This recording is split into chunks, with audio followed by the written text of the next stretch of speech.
Syndrome pyramidal. Progression simple et rapide pour améliorer la motricité du patient par la rééducation et l'auto-rééducation guidée. Nous allons donc voir comment améliorer la motricité d'un patient présentant un syndrome pyramidal en suivant une progression adaptée à chaque stade de cette pathologie. Pour ce faire, nous allons suivre l'évolution naturelle d'une pathologie pyramidale qui progresse.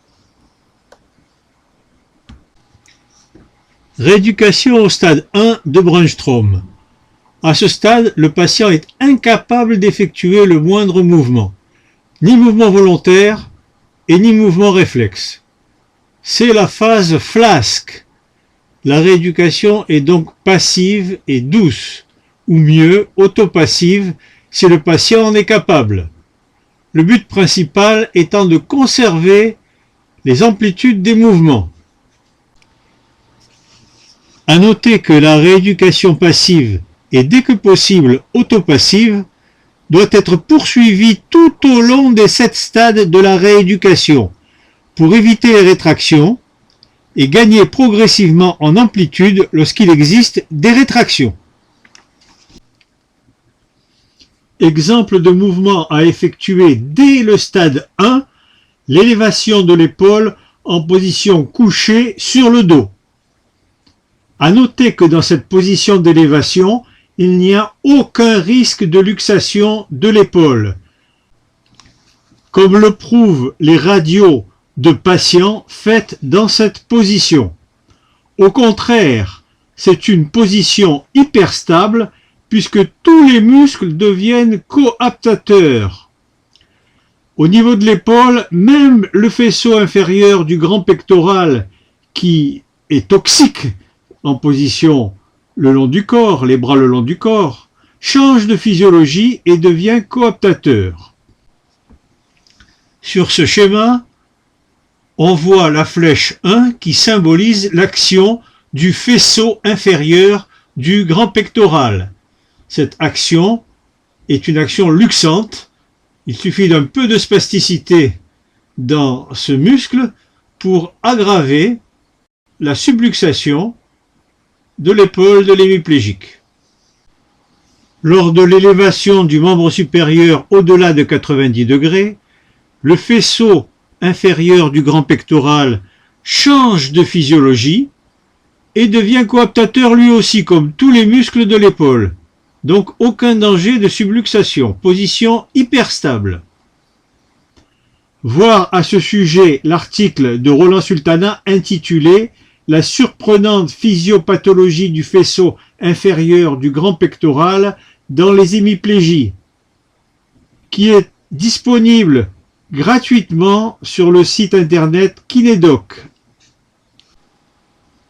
Autre exercice à débuter dès le stade 1 et qu'il sera utile de poursuivre pendant toute la progression, l'étirement doux des muscles fléchisseurs du poignet et des doigts, qu'on peut débuter en position couchée ou assise et qui est quand même plus efficace en position quadrupédique, dès que possible.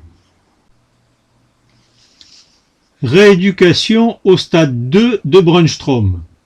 Il s'agit de patients qui ne peuvent faire aucun mouvement volontaire. Seuls des mouvements réflexes sont possibles à ce stade. Il est possible pour ces patients de déclencher avec diverses manœuvres des mouvements de triple flexion ou de triple extension.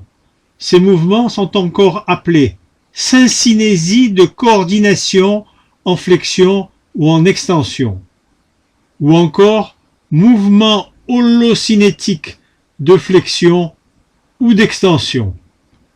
Oui, on parle ici d'holocinèse, ou encore mouvement primitif de flexion ou d'extension. Il y a une bonne douzaine d'autres appellations dont je vous fais grâce, mais qui désignent toujours la même chose. Ce sont des mouvements de triple flexion et de triple extension. Ces mouvements syncinétiques déclenchées de manière réflexe, se font le plus souvent dans une amplitude incomplète.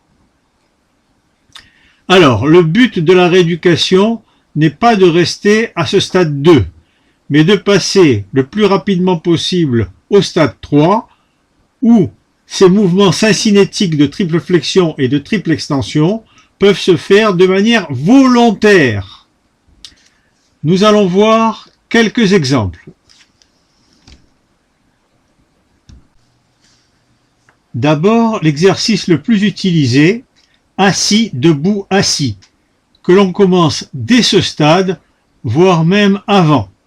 Chez ce patient, le membre supérieur et le membre inférieur sain font la plus grande partie du travail, mais l'on espère une participation réflexe à la poussée en extension du membre inférieur encore paralysé. Il y a au moins 3 explications à cette participation. Premièrement, la réaction de support positif, qui est le déclenchement automatique de la triple extension lorsqu'il est nécessaire de pousser sur le sol. Deuxièmement, ce que l'on appelle la syncinésie d'imitation, c'est-à-dire que le membre hémiparétique fait automatiquement le même mouvement que le côté sain. Troisièmement, il y a aussi une irradiation des contractions musculaires vers le côté hémiplégique.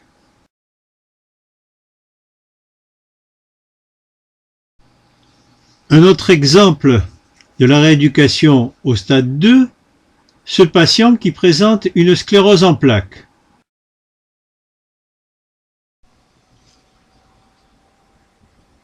On va voir comment démarrer la triple flexion, alors que ce mouvement est totalement impossible.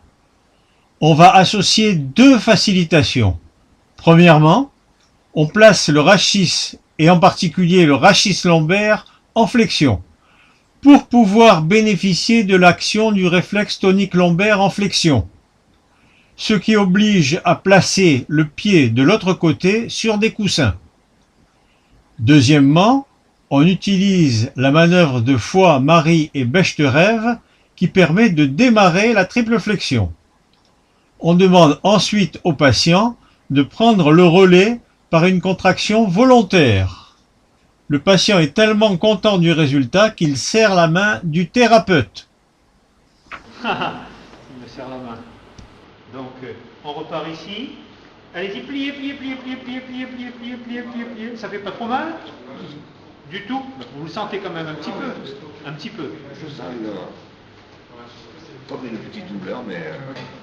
À peine, ça dure pas. Non, non. Le grand art, justement, c'est de rester infradouloureux. Comme quand on pèse, vous voyez, je sens... Voilà. Un tout petit peu. Bon. Alors, vous voyez que là, la spasticité est repartie complètement. Donc, si on veut vraiment inhiber, c'est ici. Et là, c'est cette manœuvre de Foix, Marie et Bechterew. Allez-y, pliez, pliez, pliez, restez en l'air. 1, 2, 3, 4, 5, 6. On peut la faire de 2 manières, comme je vous l'ai montré, comme on le fait en cabane, ou bien simplement, comme me l'a montré Miss Lavigne, dans cette position-là. Et ici, allez-y, pliez. 1, 2, 3, 4, 5, 6. Très bien. Reposez. Relâchez. Au début du stade 3, le patient peut effectuer volontairement uniquement des mouvements de triple flexion et de triple extension. Et encore, cette exécution est partielle. Le plus souvent, seule une partie minime du mouvement est effectuée. Par exemple, on voit sur cette vidéo ce patient qui a une hémiplégie qui peut faire un peu de triple flexion du membre inférieur. Et encore, on voit bien que le mouvement se fait dans une amplitude peu importante. Le fait de placer le membre sur le ballon facilite le mouvement et rend cette contraction plus visible. Toujours en début de progression, pour renforcer l'extension du membre inférieur hémiplégique, membre inférieur droit ici, on place les 2 membres inférieurs de la patiente en appui sur une chaise, les pieds en appui sur une chaise, et on demande de soulever le bassin. à ce moment-là, on a une contraction bilatérale de l'extension des deux membres inférieurs. Chez ce patient qui présente une hémiplégie, on voit un début de triple flexion avec une abduction minime au niveau de l'épaule, mais une bonne flexion du coude et une supination. Ce même patient arrive également à effectuer une triple extension. Mais à ce stade, on insiste surtout sur le travail de la triple flexion en auto-rééducation guidée. En effet, chez ces patients qui présentent une subluxation de la tête humérale, comme on le voit sur la radiographie de cette patiente, le simple fait d'effectuer une triple flexion avec un peu d'abduction, donc avec un travail du deltoïde, permet de recentrer la tête humérale dans la cavité glénoïde. Donc c'est un exercice, lorsqu'il est effectué de manière régulière, qui permet de lutter contre la subluxation et les douleurs qui vont avec. Les mouvements de triple flexion et de triple extension peuvent prendre des formes diverses en fonction de la lésion cérébrale. Ici, chez une patiente qui avait eu un choc anaphylactique à la suite de piqûres d'insectes, elle a une atteinte bilatérale au niveau des membres supérieurs. Alors regardez bien, du côté droit, on voit qu'elle fait une triple flexion avec rotation latérale et supination. Du côté gauche, elle fait une triple extension avec la main en arrière, le coude tendu et la pronation. Chez cet enfant qui présentait des séquelles de traumatisme crânien sous forme d'une hémiplégie, on voit son attitude préférentielle lorsqu'il était couché sur le dos, au niveau du membre inférieur droit. Cette attitude se fait plutôt en rotation médiale. Lorsqu'on lui demande de fléchir son membre inférieur, on voit qu'il développe une syncinésie de triple flexion incomplète. Oui, elle est incomplète car il a du mal à effectuer la flexion dorsale du pied. Ces mouvements sont effectués dans une amplitude incomplète, avec lenteur et avec concentration. Il y a une augmentation de la demande attentionnelle. Le but de la rééducation est donc d'améliorer tous ces paramètres. La quantité de pratique est importante. Elle permet des progrès que l'on peut quantifier pour entretenir la motivation et réaliser une progression. Il est également conseillé de faire des vidéos lors des exercices effectués par le patient. Cela lui permettra de les revoir plus tard et de se rendre compte des progrès qu'il a réalisés. Pour un patient donné, chaque mouvement de triple flexion et de triple extension a ses composantes fortes et ses composantes faibles.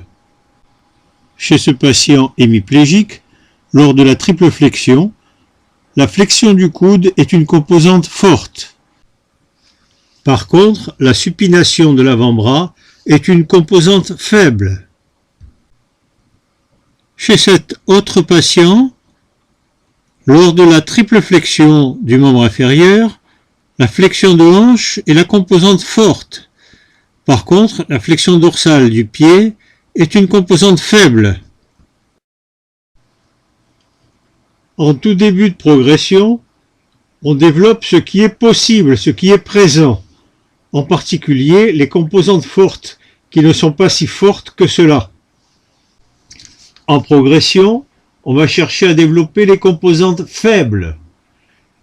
Ces composantes faibles seront associées au départ avec les composantes fortes. On dit que les composantes fortes sont les muscles gâchettes pour faciliter les composantes faibles considérées comme les muscles cibles.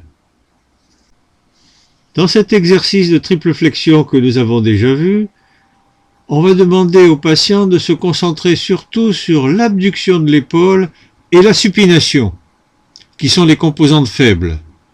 Donc, la flexion du coude, c'est les muscles gâchettes, et l'abduction de l'épaule et la supination sont les muscles cibles.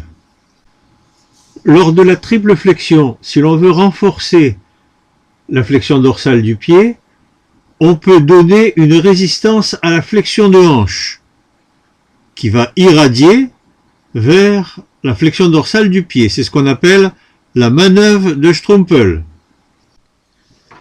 Il est possible, dès le début du stade 3, de diminuer la force d'une composante de la triple flexion ou de la triple extension.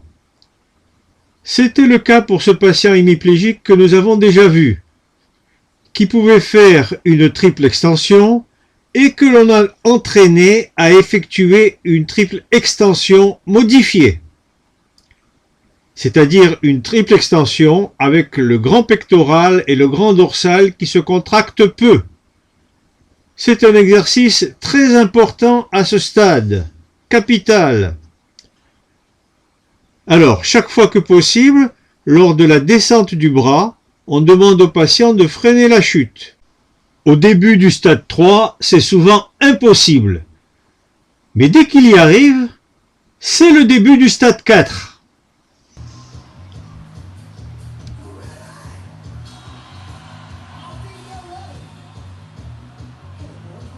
Un, 2, 3, 4, 5, 6. Parfait. On ralentit la chute, on ralentit la chute. Très bien.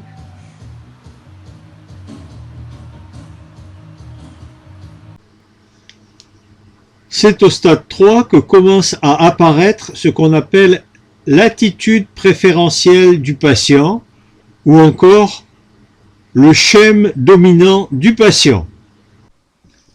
Par exemple, pour ce patient, l'attitude préférentielle, c'est extension du genou, le pied en équin et la hanche à quelques degrés de flexion. Cette attitude préférentielle est une position de force. Elle peut être utilisée en début de progression pour démarrer la marche. Allez, on avance doucement. Je ne sais pas, posez bien le pied. J'approche. Un peu plus vers moi. Un peu plus vers moi. C'est ça. Il utilise l'attitude préférentielle pour avancer son membre inférieur et pour s'appuyer. Dans cette position, il a suffisamment de force pour supporter le poids du corps. Ce patient présente une hémiparésie récente au début de sa rééducation à la marche.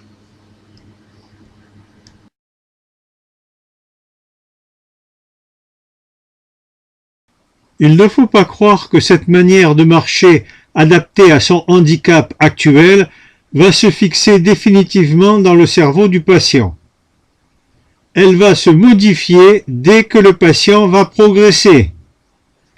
La quantité de pratique va améliorer la qualité gestuelle de cette marche par auto-organisation des mouvements. Plus le patient va s'entraîner et plus il va trouver par essai-erreur la démarche la plus stable, la plus économique, avec le moindre coût énergétique, avec une vitesse confortable de marche et la plus automatique, avec une demande attentionnelle la plus faible possible. Si le patient passe au stade 4, puis ensuite au stade 5, et puis pourquoi pas en progression au stade 6, sa déambulation va se modifier par auto-organisation des mouvements. Voir la vidéo intitulée Hémiplégie, rééducation par la marche, pour en être convaincu. Si par contre il ne s'entraîne plus, même ce qu'il fait actuellement va se dégrader. Et oui, c'est la quantité de pratique qui est importante.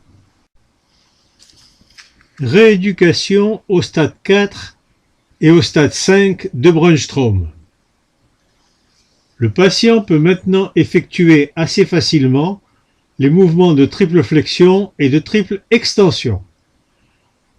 On va chercher à développer progressivement d'autres mouvements qui seront de plus en plus différents de ces deux mouvements syncinétiques et différents également de l'attitude préférentielle. Au membre supérieur, le patient peut par exemple commencer à porter la main derrière le dos, également la main vers l'épaule du côté opposé. L'élévation du membre supérieur à plus de 90 degrés est plus facile en position couchée. On porte la main vers l'épaule du côté opposé. On se met sur le côté. On fait une triple flexion avec une abduction maximale. L'appui de la main au sol facilite l'élévation. Et voilà, on n'a pas eu besoin de l'aide de l'autre main. On tend le coude dans cette position. Et on redescend doucement. Tout ça, c'est le fruit d'un entraînement quotidien en auto-rééducation guidée. Quelques jours plus tard, et avec de l'entraînement régulier, la quantité de pratique, là aussi, joue un rôle très important. Le patient arrive enfin à faire le même exercice sur le dos, un peu avec l'aide de la tête, mais c'est un début, et il va continuer à s'entraîner, et il va y avoir encore des progrès.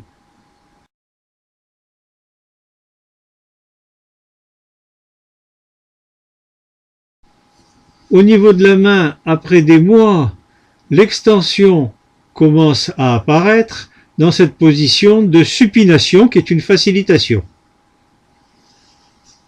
Le patient est heureux, évidemment. Son programme d'auto-rééducation comporte bien sûr surtout l'extension de la main qui est le plus difficile, mais aussi la flexion grâce à cette prise, grâce à une triple flexion modifiée. On augmente le périmètre de marche en tenant ce sac qui contient une bouteille d'un demi-litre et en progression 2 bouteilles.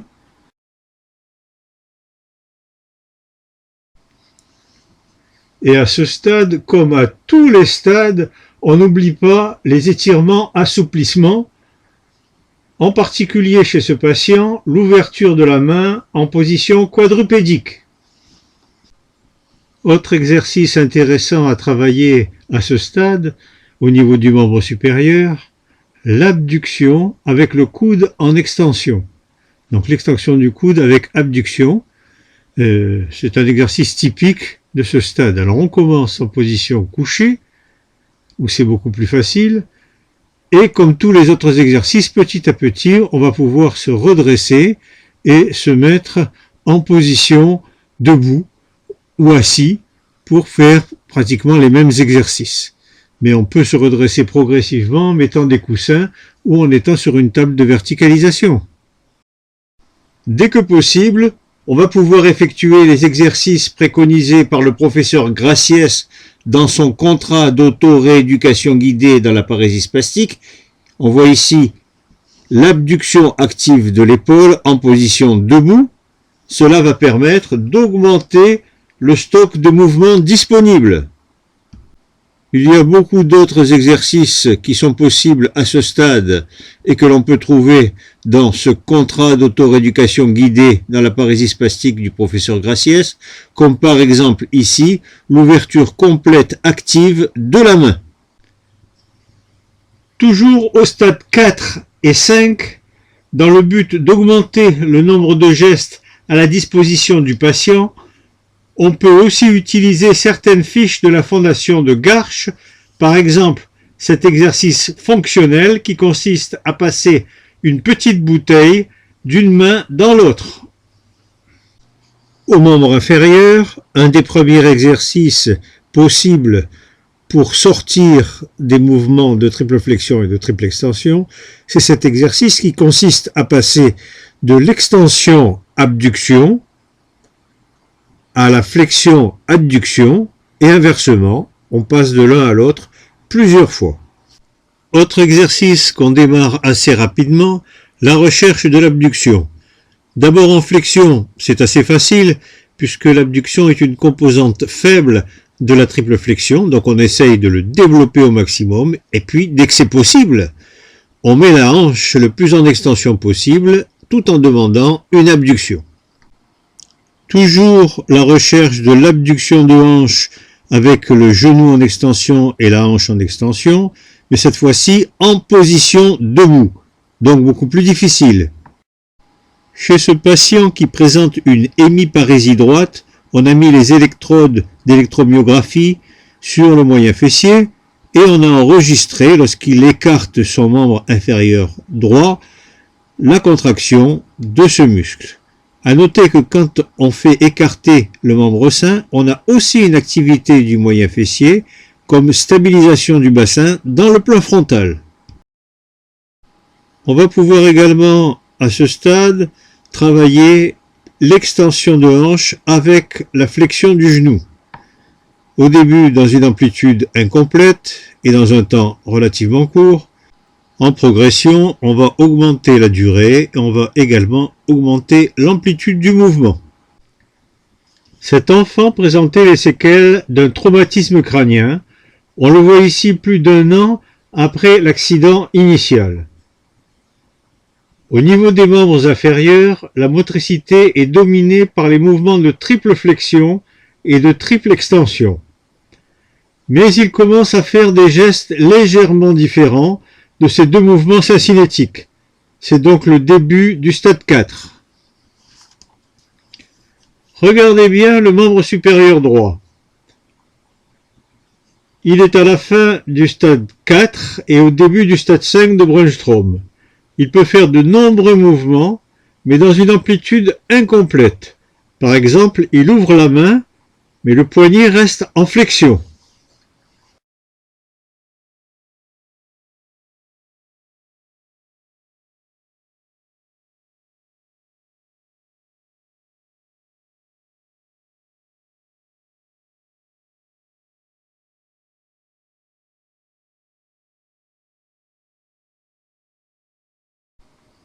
Le membre supérieur gauche présente un syndrome cérébelleux. Dans les traumatismes crâniens, il y a des symptômes différents selon les régions du corps et selon évidemment les régions du cerveau qui sont touchées. Chez ce patient, on a donc un syndrome cérébelleux du membre supérieur gauche et un syndrome pyramidal des 3 autres membres. Cependant, l'atteinte des membres inférieurs est un peu plus sévère que l'atteinte du membre supérieur droit.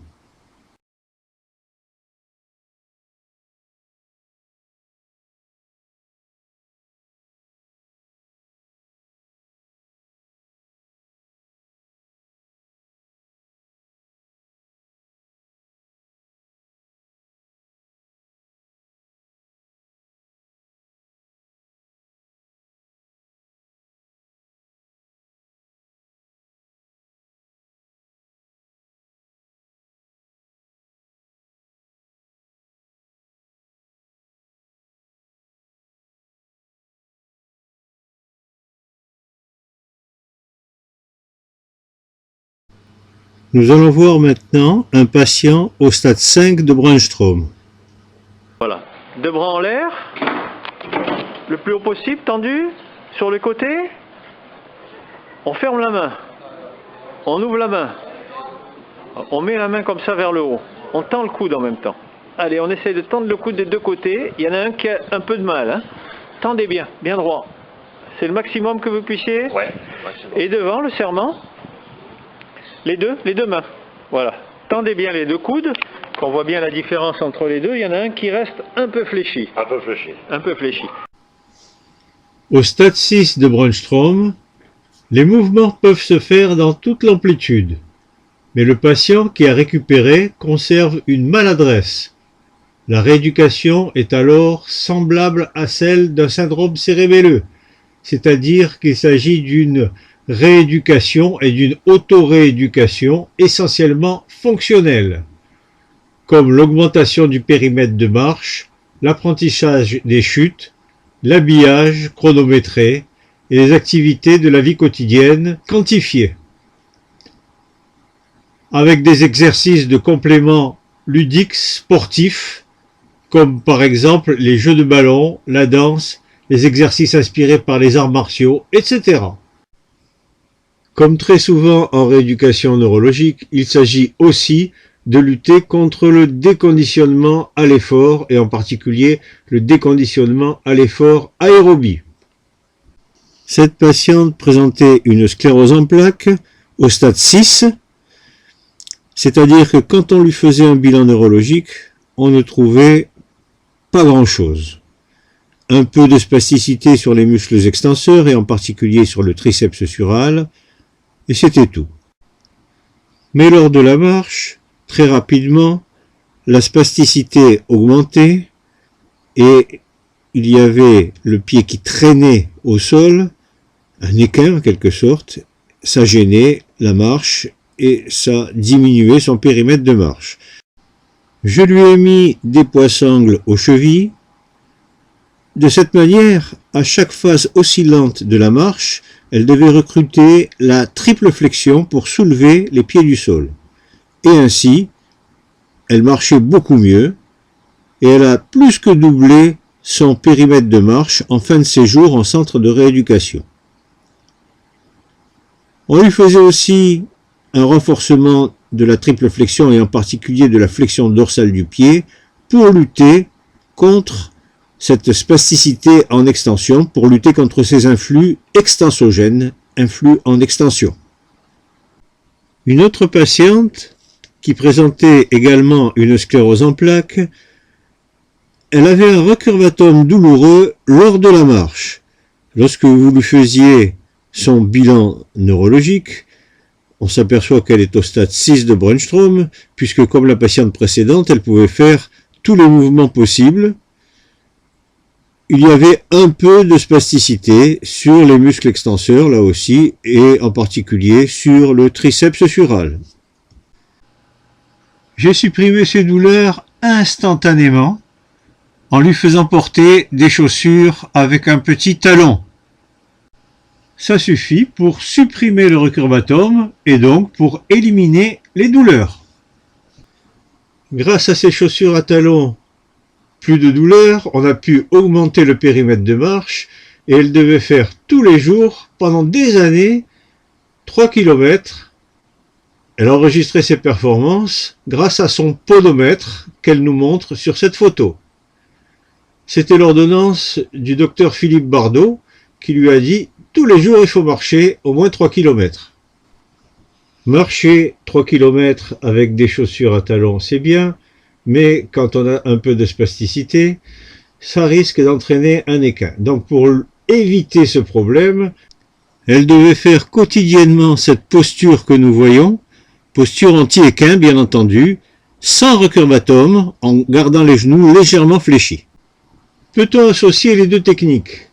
Le poids-sangle au niveau des chevilles et les chaussures avec un petit talon. Pourquoi pas? Il faut essayer. Peut-on utiliser la stimulation électrique fonctionnelle dans des cas pareils? Pourquoi pas? Là aussi, il faut essayer, mais ça me paraît quand même plus compliqué.